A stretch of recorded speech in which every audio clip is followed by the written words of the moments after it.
tlangval arsia changte te hei puma faka khiang te tenen khoi ma jin turin kan chuaka chuwang chuan thon thu po pakhathi kan kalpui ringa damtein kan omanga jin holama te chuan thon thu panni kan dale tura ngaila kan jin na vel po hi engemaw chen chu kanon da chuang le tura ka ngaya minlo en sak le theu don nia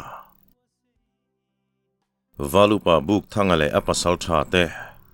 then som thumna ziak tu chantea Matthew pa ming thangale vuak za thang te chuan khuwa chu dai lutin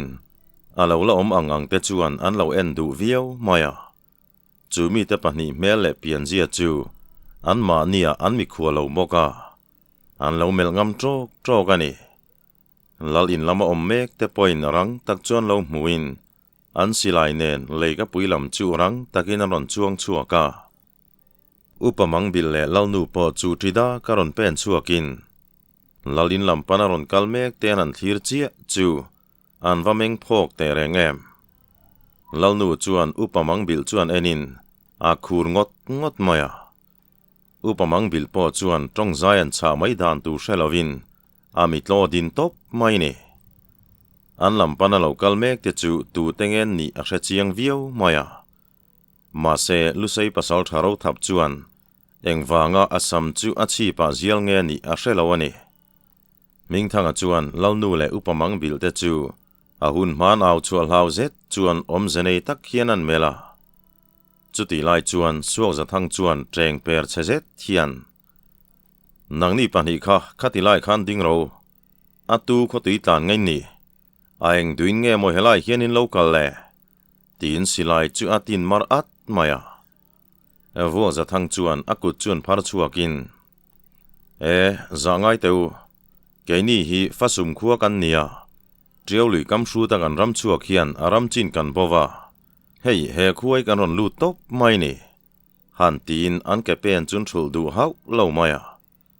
suak za thang chuan atu khuwa po chuni ula ta khan ding ro ani lo chuan ka chengrang hi pau don ania han ti le larin vuak za thang chuan ming thanga mel ral chung chuan an dinga chuta okipa ngai takhian pasal tha teu za ngai teu kongkan bo mai ania in silai ko mor te khan leilam bi te se an ti lea ming thanga chuan lalin chaklama an thian ten uluk taka an laman bi chu muin a kiai sak mai suak za thang kianga ding chuan an silai len luku kan lallo ma po hon ve hrimila thang tin alo ni vura suak za thang chuan chu pa chuan melin rot na thata kani tin ming thanga telam chuan hoilea rang takin in silai te ka daro lalchin thang ram wal chunga reng hian tlang dang mi te lu kan rem ti hleinem tuna phei chuan dosikara leng kan nia an ti le khura chuti lai chuan upamang bil chuan chulai mun chu thisen chuan hmuna changle ngei don ti hrein aron pen chuaka ngoi teu tlangwal teu in thil ti hi ati rual chuan suak za thang chuan asilai kom chuan adula lo chu sok maya nang putar thuron hi kan mamo love tikhan lo tlutom vel mai te an ti zuya chumin hu chuan in her ngutin ming thanga telam chuan hoilea asilai chu kaw tarap mai ka thu soi khain hrelawem ni in silai kha thlau rang ro aron tilea akianga ding midang te po chuan an silai chu kaw ve ngalin vuak za thang le ming thanga chuan tin ko la maya vuak za thang chuan ming thanga chuan mel aralin animo mase kan silai te kan thlau main in chaklama khan kan thian te silai ko morin in lama hoi vereng ani ti hriaula an ti chuan suak za thang te ho chuin mel ral aralin arang tak chuan anin hera lalmual chaklaman en lai chuan chhona o ngei mai chuan mong hang ho aeng nge mo mi chunga that chua hin tum reng lo mai ni angam chuan silai kha indulam hoi chuan an met puak da cheu aron ti ta cher maya ming thanga po lo in rolin nang ni mai ni lo in lal chopa zil tur cheu lo kal kan ni zuk puin sakaya vel ngai em ni kan silai thau tur khopian kan tlom ngai lo ve anti saka lal nu lam chun hoi le in lal nu iu pa nen khan lalin chung lama lu teu helai hian kan kong dala lo pau ve ho hi nun chan kan an zir ti range a ti rum tal maya lal nu po chuan thrathiam takin a upa dul domat lureng chu boy som tu mina panta chu ti lai chuan suak za thang chu che thu tin lal nuin upa mang bil boy som tura akun chia chu asama manin aphi ding zot maya akol nam chu phoi ngalin a ngonga chuna chuk tua ring per chezet hian lu sei nap dok rim che ho nang ni ho lagat luk mai ka tum hlei nem rang takin in ral thuam te ka daro ani lo chuan he nu hian a turang an ti deuh ngota vuak za thang la chuan ngai poimo lo zet hian kha lal nu kha kan lal nu ni reng hlei nem a pasal po kan kuta tlunia ani thi le dam kha kan theng thonga thok love ma se alui la ni ngat chuan in lal chuan a dim hau lawang che a lo ti sam mai sia tha te chuan mong hang pa mi pa tong ini tonga me che phena khanem ni tan dona kaka chil sok don chengani lo ti ve in ming thang ale vuak za thang te chuan an hnai hret hreta lal nu la chu hlau zet thiana ding khur zoya chuta suak za thang chuan in her pui lopin ming thanga telama lo hoi chia chu silai puak ta asira om poi pa chu ming thanga te sira chuan ron tla thum dotin ming thanga chuan a kol nam chu phoi ngala arang tak chuan dok chuang ngalin leika chuan a zuang chawa suak za thang kol nam ron phezok chu lo dang tlevin alum zui ngal zat mai chuta rang tak chuan tho chuakin a kol nam chuan vai ve ngala suak za thang khan khatia ming thanga ron kai mu rual khan lalnu khanem kat nokin a kol nam kha ming thanga lama chuan a vai zoka lalnu potlu rokin a hlau lutuk chu tre thot mai chuti lai chuan a kut chu kut chak tak mai hian ron chelin a hnuk thalopa pasal tha vuak za thang chuan silai mulaka himna tan tin leika pui hnuaya chuan a lumlu puya lalnu i himania kanin chin felma chu ta khan lomro tina chem nen chuan in kho chua le ngala poi ho tan po silai man ngai naom big lo lu sei ho chuan an hnai chil lutuk ba ka an ho tu pa berle lu sei pa chu leika chuan chem nen an in pom chilani to sia an tan hoi zong ne silai lek chu arem to lovani lu sei ho an lam panaron tlan mek telo dang tur chuan an kol nam nen an zuang thlata tlani tlak don suara chuan trek puilal muala thi sena chua le ngei don ti chu a chiang ta ni ming thanga chuan suak za thang kol nam chu lo dangin a vir zoka a kiu chuan a beka han ngok sak popin suak za thang po a thelol mai chuta ming thanga chuan an nor zui ngalin a kol nam an hol tak tak mai zong suak za thang chuan a chel lo han khop mai tol honin leika puya ta chu tol chuaka vuak za thang bula chuan tluzang thal huangin a eu zui ngala vuak za thang chuan ming thanga chuan chomel arulin pasal tha khalaya lal upa khalo boy somte helai ngar bor til tol hi chu keiman kalo da thange a lo ti fel maya ming thanga po chuan niro se zangena dong tla ka ni lo kha tin upamang bil chu boy som ta vuak za thang chuan a kol nam sei ruang mai chuan suak za thang tlureng chuan ko kin nang ni hian ka thian sabeng kha piara lain tira kan lal chung ko te hlau hlopin in siama chumi phuba la tur chuan ani kalokal ni ingamani chuan min ma chon ro ani lo chuan ilu hi kala don ania a ti cher mai suak za thang chu phur lo zet chuan ron tho chuakin a kol nam chu an vai popa vuak za thang po chu che sual teu kher mai lo tol ip kok ma se adul chu rin rai man thova chu ta han tol zui le in a chem chuan vai let ve a suak za thang chu lo in dang ve bok ma se a kol nam nen chu na tol rok mai in nor zui zelin suak za thang chu a tol zo ka tanga pasal tharal sha tak ma zong are dai don lo ti chianga vuak za thang kol nam chu lo dang ma se a in veng seng meu lo zong ani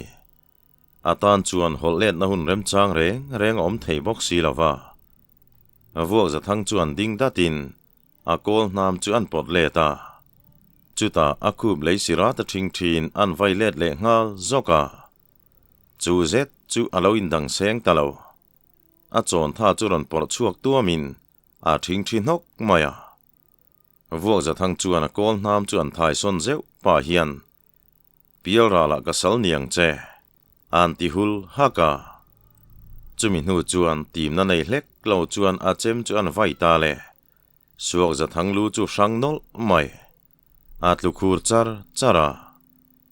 vuak za thang chuan then sakin lompa tikhan muang ini chol thei tong chu an ti zui sapa kan kar thalokang suak za thang le vuak za thang an in beya kan lampol tai ma ti ol rio mai aing zok po chu ni se za thang ve chu ni phot maya a dik lo tak pom thei chuang lo ve thla te chuan alama kol nam ne na ron zuang poi pa chu kun chung hian lo bumin a chem chuan vai ve popa chu pa chu ding bungo in a dula tang chuan ari la ron dok pura ami chu khap fak mai she mel zet chuan a tluta thla te chuan a kol nam chu vai vuta han tat nokin asira ro chera le poi pa in nuai lai chu ngai thazet chuan an ena ro chera chuan ama ai ma pumrolian poi pa kol nam chu nal takalo dangin a person pa zau boka a che dana chuan ain ring to kani ti chianga chu pa chu han rum vei ngulin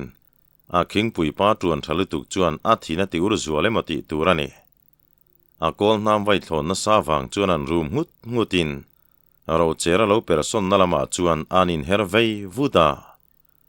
ma se ro chera kol nam chu lo phezokin a kol nam chu lo vai ve man ma se poya khoi lem lo ro chera kol nam chuan ang ngong chu vai uai nopin atlu zui thor maya chal chang nei hau lo chuan azal zui ta thla te chuan kha idam kor chuan pola that viau khale tina lo nui vara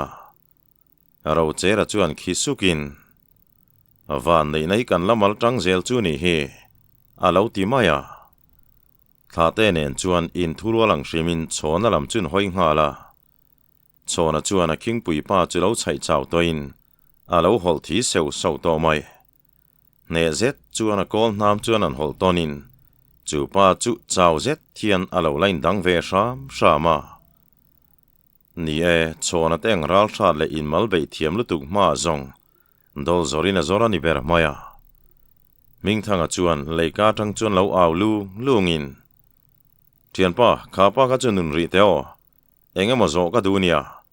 alo ti chuan chhona po han khisuk sukin a chem chuan pot leta chu paina kol namaron vai chuale chi chulo khak per sakin a chem chu thlau bol mai chhona chuan a kol nam chuan an chuk tua zui zatin at so reng su an ti thop sata chu pa po chuan a chana chau zir hre chiang bokaniange chhona kol nam mel rul chung chuan chelovina dingoi tarenga thla te chuan lo hnung khir ngal molin lalin lama chuan dim lo zet thian nor chhota vuak za thang po chuan lalnu churon kai chuakin anui hui mai le ngala lalnu i him tonia ti ngotin soile tura van kher mai ming thanga chuan lo soi chun zomin lalnu heti kan ni le ta sia zanin zong ilal in hi kan trom le chengai don ani lalnu chuan aeng ti tia kan lam hoe mit siai le tangot nge mai ni le lo tin ming thanga chuan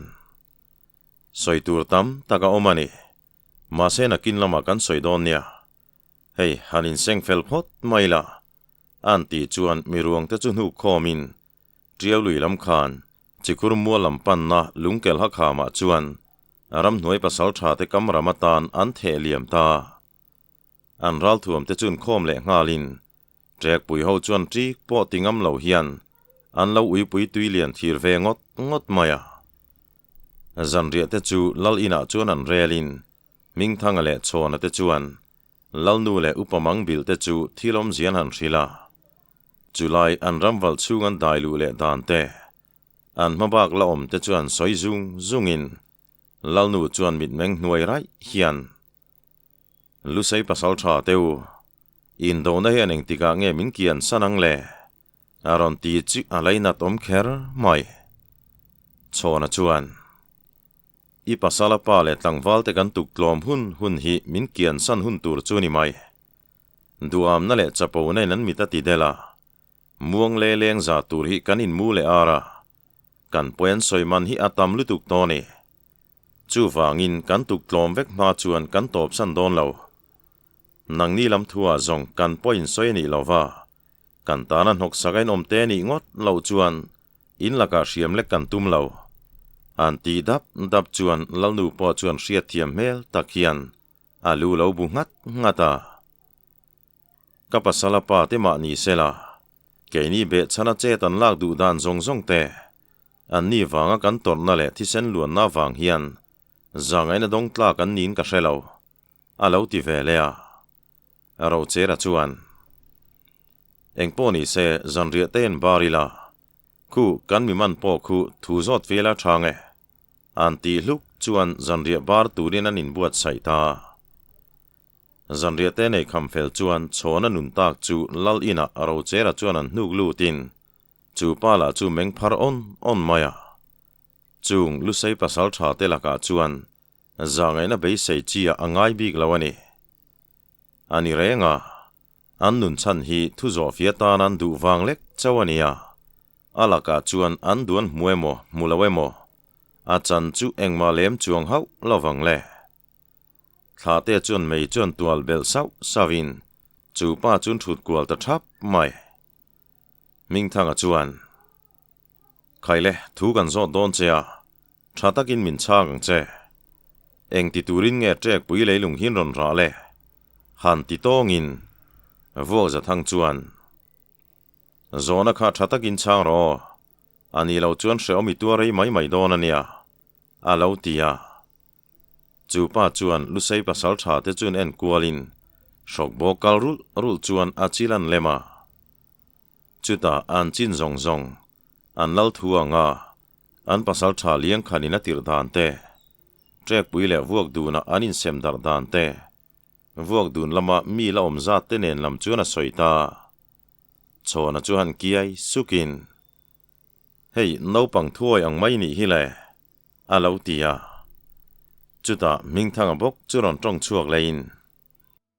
ani le pingkul khuwa chuan kula omem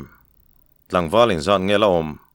tian zo chuan chu pa chuan thilom dan a hria chinang zong te chuan soin khongain za ngai teu in tan nok sakin kom to ngai lawang a ti tham truak maya thla te chuan ilaka za ngai po ni la a tu khuange moi bel chuan ang ni a hrim thua kan lam hoi hriam leke ni na hrim po hian damreng hi phulo melma te chunga zangai na lan tir chu manilu chunga mailing chek na ang chawani tin pon lama chuan hnuk chuak ta a reilo te a chuan rino chokin chona te ho chun nui suk mai lalnu chuan chung lu sei pasal tha te chuan enin pasal tha teu khongain kan laka hi chuan za ngai teu khuwa ti soi tham po kan ni to lo hi tina mi chu khap fak maya chona chuan lalnu kan point soi lova kan lam hoi hriam le kan ni lo chuan engtin ma kan ti lawang cheu tina lo changa upamang bil chuan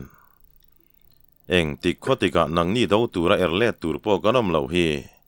lo ti ve in avo za thang chuan an khosak zel dan tur chu alo soi ve thunga ming thanga chuan vuak mualam hi hrun ma saila chumi hnuwa chuan vuak du nemo pieng kul lam chu kan hoi le mai don em ni an ti chuan thla te chuan vual mua lam ka zong nu nau te ba kanom me lova pieng kul kan chin fel thei chuan vual mual chu olsam takin kan che zui thei mai lo mo tin rot na chu an siam le a ro che ra po chuan nie chu thilom tak po ni chu ti rualin pieng kul khuwa khi kan la theng em ti zo khi ngai tu thamatlinga mi le san la nei nual dona an ti dap chuan chona chuan a til tam zo kan ni na hi kan en tur ani hleinem a tu la ni chuan an khuwa po kan hal mai ang chu a lo ti ve thunga a vo za thang chuan nie zangai na omlek lovin kan cheng chu an ngama an chowa hele chen hi kan thleng to lom le lo ti ve bokin ming thanga chuan ni ro se buana ma kherte po kanang do ne mi pa fa chuan kan ma tla chu atul danang in kan ton mai turani han ti lein aro chera te po an lo bungat ngata eng po ni se mudlam hi am tengu tin mudzai chuan rel ta atu lama chuan vuak dun lam panin an chuak lea thilom dan eng kim hresan ni wangin chet lak dan tur po an ruam han sa lungmuang tak chuan kalin ani hni na chon huera chuan vuak dun kot chua chun thlenga an ruam hanang chuan vuak za thang chu khuwa lu tanga kongbo anga in soin abak zongin lalin chu chaklama tangin an hual thung don ani vuak dun khuwa hi trek pui ai chuan a lian dewa kangan tur velo nen khuwa ti tham zet mai lani lalin lampo lut chuak anin dot ve zut areng maya ming thanga chuan kan mong hang pa thu soi kha dikani chuan mi panga bok anom dona lalin ba ka khian hunan khuar pori nom love silai met pu lawa chet la kan tum don nia tia vuwa za thang chuan enin an lo ti dan che zirin ke ni lam chu chet kan ron lamayang a khomi le sa te ro hi chu kan lam hoya hriam an lek ngam ka ring lova chu wang chuan an chunga za kan ngai don nia tia an silai ten en fel nu chuan an in then rang ta ming thanga te ho chuan chaklama tanga chuk bi turin khuwa chuan hela vuak za thang po chau mel zet chuan khuwa pen lu tin lalin chu pana vuak dun mi le sa te chuan an khuaron dai lut pasal tha chu an lo en duin an thlir thap maya naupang tlema huai sar deuh te po lo hnai tiavin an hnunga chuan an zui hloma vuak za thang chuan ding datin aip te chuan zen ruk aruka vashit le ram ar siak thazet mai chuan phorin naupang lam hoi chuan an leka nawa teu lo hnai teu hei ram ar le vashit siak ka nei nia han tin naupang ho chu tri deuh hra chung hian an lo hnaya vuak za thang chuan naupang ho chu zoi deuh sap hian lo biain lalina khian tu te nge omle an ti chuan naupang pakhat chuan a thil ken chu it mel takan enin mi khualan tam mai ti ngotin a lo changa ani chu mole kha ule tin vashit le ram ar siek chu an the thla le tikhan miron zui to suo tin chak deuh chuan lalin panina kalta vuak za thang hian naupang hoin an zui zel ani chuan a chet an ti khol kham thei ti a hria chu wanga hnar ta pawni naupang ho la chuan mi khual pa kan lo me lo ti rual thapin an kir ve mai boka vuak za thang chuan lalin chuan thlir wangin ama po chuan lo hmuni tia hre thiama an thian te lampo anin ring khat to tura ngain lalin chu man mo hau lo hian apana lalmua la chuang chuak chia ti chuan lalin chung lama tang chuan poi tong dik tak hian mi kolpa ta khan ding ro an lo tia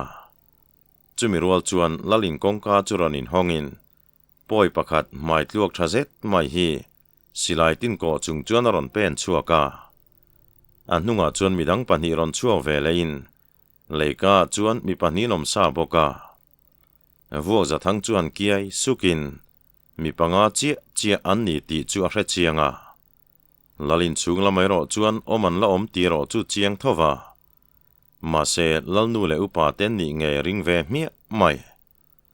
alam pana silai lek chunga lo kal mek chu chik takalo enin chu pa chuan nelom na tel hlek lo hian tu ngai ni eng ti tura he khueron dailut ngai ni aron ti khura vô za thang chuan kelbu khuani thu te aram wakin aram china hriat lo wa nga chulai hmunaron chuan chua thu te eng tin tinamo khuaron walu dan te chu an soya chu pa chuan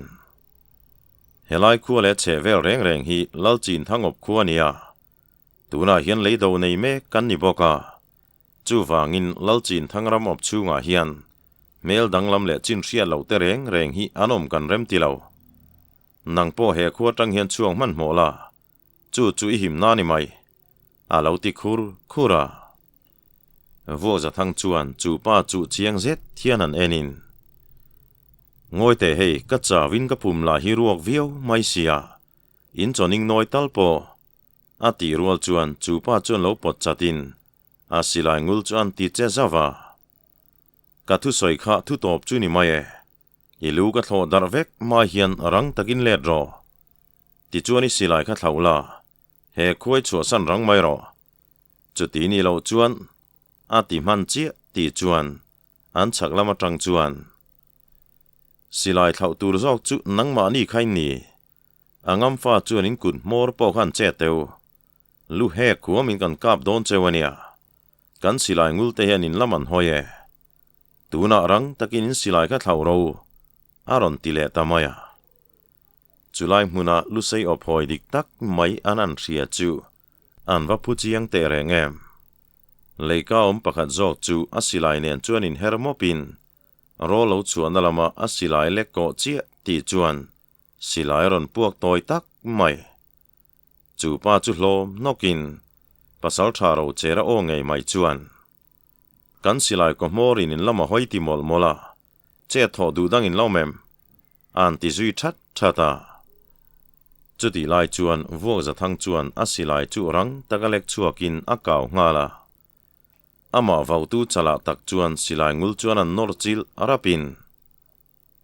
nichina khan engei soi kha ingamani chuan I silai chun met puak ta che tina nor kat dot mai mingthanga te ho po silai kaw sa nen chuan ron tol chuakin an melma te chu tu ma chengam ponom talo thla te chuan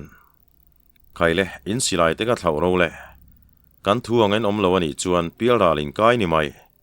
han ti chang le ratin an ho tu pa ber vô za thangin silai hol bereng pa chuan tu tengei ni an ti ringota chona pek chuan ol samzet thian nang ni le in khuwa chimi tura lokal far zol kho chan mi sang walte kan ni e tina phuar ngal zunga chu pa chuan nui lui ngekin nang ni ho hian mi heti zat lek hian kan khuwa chu in chimi theyanga mo in arpa chan lai chang cho in ti hian min tia in ngamani chuan mi pa chu helai hmuna hian soi feli la ti nia nge nia aral thuam po nei ve lo te in ma chon ngam tok lek zok em ni pon fen feng tlak in ni e an ti le khera thla te churon ter atin chona phelte khalai kan mong hang pa kha an du ni kha khoi nge kan in fiam puyange an chu ti hriman pau len chu le tina chem nen chu na ding ko la mai chona po han khisakin mong hang pa I kam tam man chu wa tel mol te khai ti pa chu na phelta pon lama chu na nem kat nokin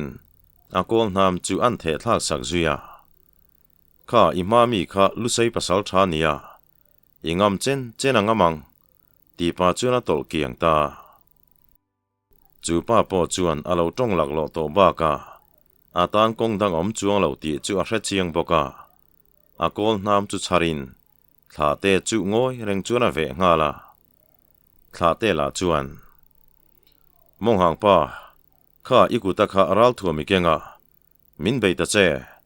tin akol nam nen chuan a lo pan ve boka chu pa chuan autrial ruan chungin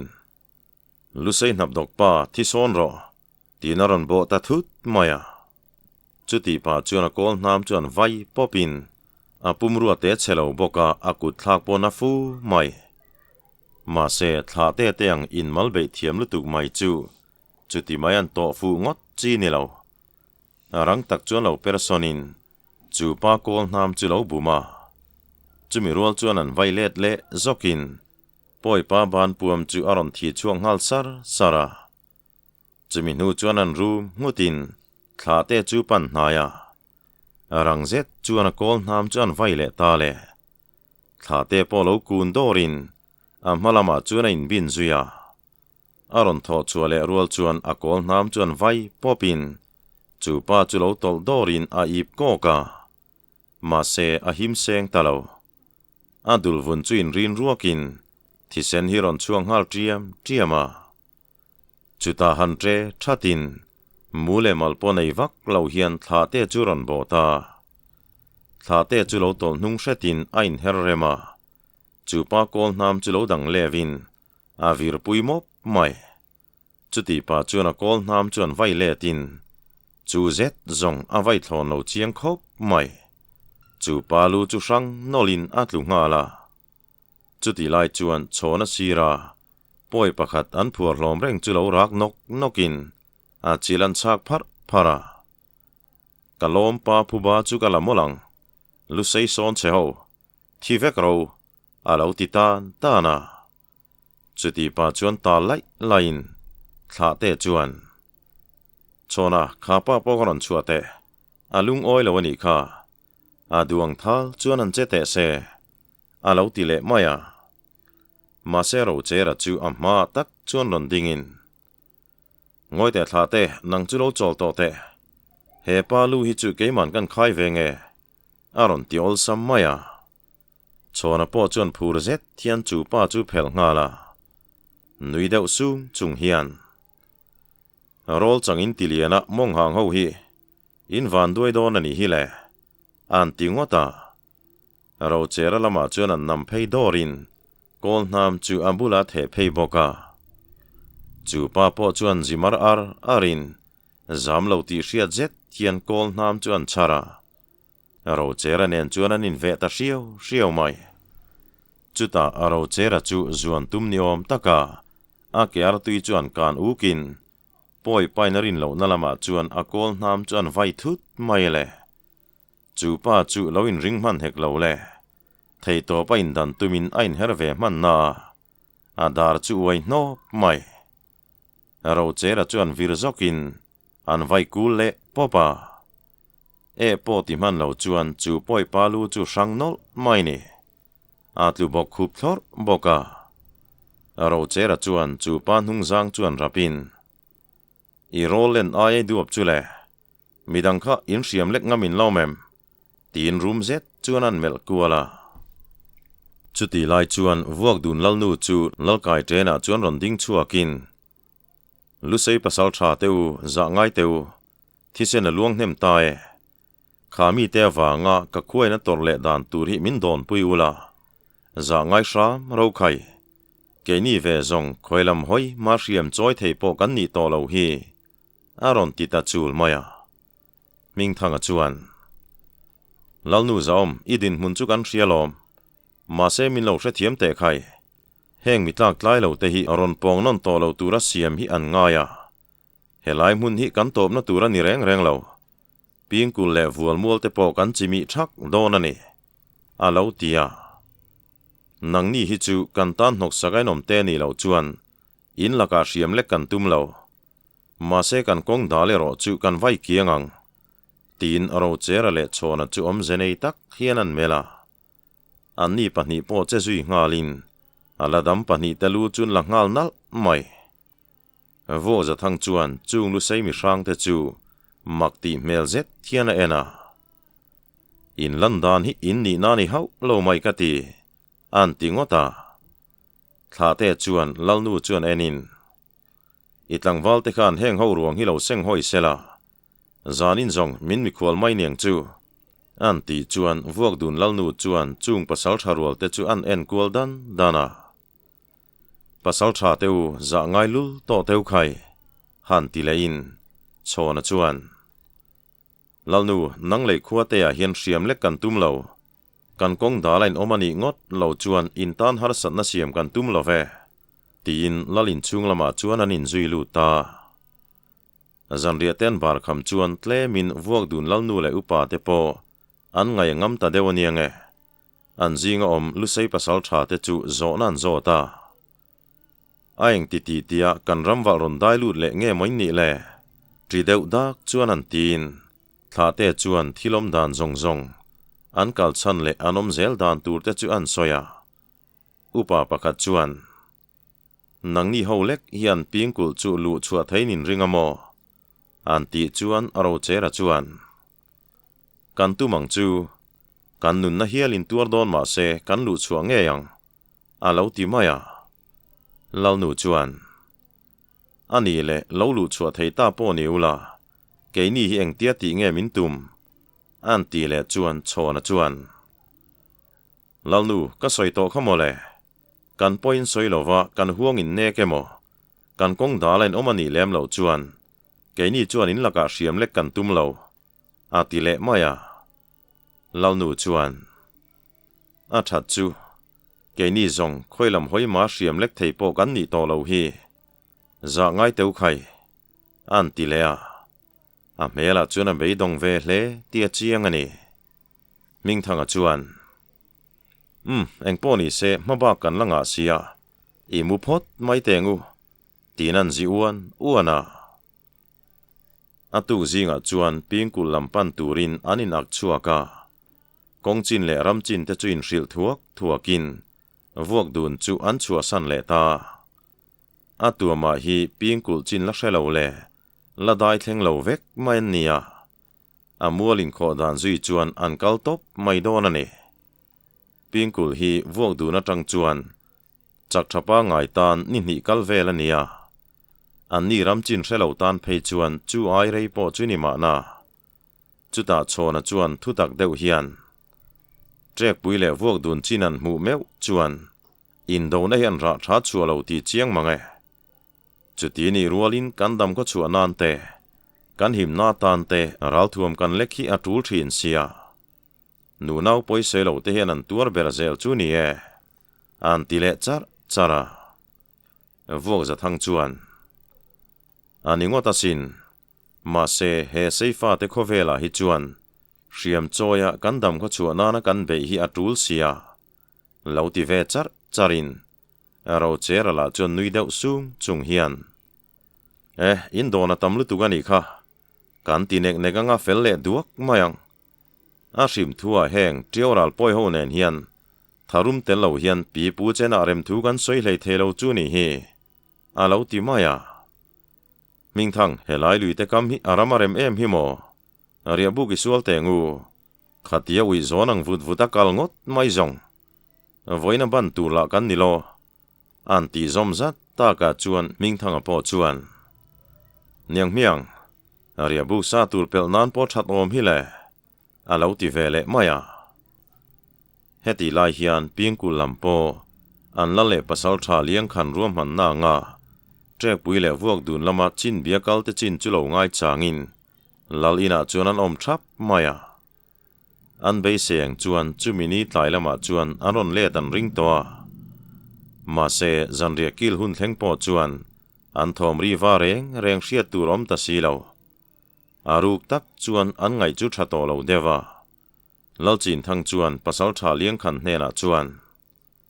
ral veng te khai da tha mo kul kong khar te kan khar thaim phim khur luat om lo nia kan boruak in min tham dan hi amak rio mai han ti bulin kildun thang chuan pa chuan mela amit khurtla dak mai te abiangki tarat mai ten mu chuan alaina thle mai kapa chuti e min lungkhamma ta chemo hei mi le sa heti zat kan neya chu mai ba ka kullari nom to ka ral veng la chun zanin kanin da fe kal le fe ho thlengin tlangwal ten an venga eng em kan ti lo tura ngayang I don tam lutuka I ha puyani kha tina lo zila lalchin thang chuan kildun thang chuan en vungin ka fa pa kan ro pui na te hi a chuai tan me chu ni hi le a lo tia a pasal tha liang khan lam chun hoi le in eng ki ma ka eng ki mi ni a i ruam man na ka bo zui chakang che an ti le a liang khan chuan lalpa ngai thatak khan lo omro khai eng kim ka lo boi puyang e tin lalina tang chuan a chua ka atu lam thleng po an lam kal tir te chin an theta lo chu an ngai thalo tak zet mai lo hal tu lin nang ve to sia lale upa te po an lu hai map mai ni han ti vak ngai na la chun thre si lo are hian an re vung maya kildun thang chuan kapa kan mi tir te chin hi kan ngai ven tir le mai donem niang an ti chuan lal chin thang chuan nilove ka fapa an tum va fu ni se an lo le dai tong chu eng dang wang ma tum fu lawan nilove kan lu sei ho wang bokani chu wangin he kan kho hum him tur hian mi le sa tam zo kamamoa he mula hian ani ni kan ni to mayang chu a lo ti dam vei duaya a mela chun lang chuak chia lo ma se a hun to pa nai ti chu a thin lunglam chuan a chiang tlat mai sia chu wangin a pau rau lo khop mai heti lai hian ming thanga te ho po pingkul hovin an kumin ring thar turan wa chu anon thleng towa wa bak chin ngopui chunga chuan omin phim khur tak chuan an hoi kuala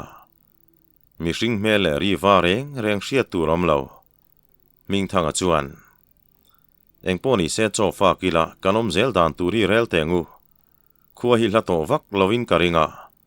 an ti chuan midang te po chuan rem lo ti tlangin chon hu hera zet ani to nen cho chuan fak ta anei kham chuan puar tlak nan vai bel ten pak tal talin an ziar ar hloma ming thanga chuan eng poni se hei chang dang kan na manom to lova helai ria buk sual mai hi a thamai nge ma se chona nen hian aram chin kan lo wa binga midang khan ria buk lo sual mai ta cheu ram chin threlawa om mol ngot mai zong kan che chul pha ve theinia khuwa hi hla hau chuan ka ring lo ve an ti chuan tha te chuan nia wa phim khur hle mai teu hei an ni po hi an phim khur ti chianga an chap po hian pho tang that at khop mai a lo ti ve a ming thanga chuan nie kan vain phim khur na kha kan nun pui turani ral rama niak kan chia melma tenen in muri lo maila in nerenga oma in ngai turani han tin ama vek chuan silai te kha avai khan so sa vekin da teu an tilea chona nen chuan kong tum chu zoin reilo tea awa chap loin phar dur mai chu an chuang chuaka phim kurzet thian chulai vel chuan en kualin amang bok khan mi hring mele ri wa reng hriat tur omlo chona chuan thian pa hei mei kong hi nimin laman sa ta ni nge yang anti bal chuan ming thanga chuan ani don hi tiro helai hian he lila a thei chin chuin wa kual teng miang tinan kal le ta wa chapan pel chuan kong tum chu po lein kong po lo bel hle to mai ming thanga chuan thiana kong tum mi chu zo lo teng phim khura thai tia kong chu pen sanin phim khur tak chuan an kala ni suk chen vel ani tuang tia chuan ar khuang rin hre phak ta chona chuan kiai sukin khuwa kan hnai ta tin abula thing mar thazet maya chuan paka in khuwa chuan chuana reilo te a chuan ron chukin kan pia lok so khuwa chu ni to maya chil chak phak le kan ni to an ti chuan ming thanga chuan chu kho chung mu pha ke lo ti vatin chona chuan mu phae an nun phung po pa ngai mel viau mai tiro in nai le dewang miang tinan kal le ta ole tuntum thena tan chuan khati china khan kan du to kanga damte kanom chuan naktu zan lama pingkul khuwa chu kan lu chua to mayang chu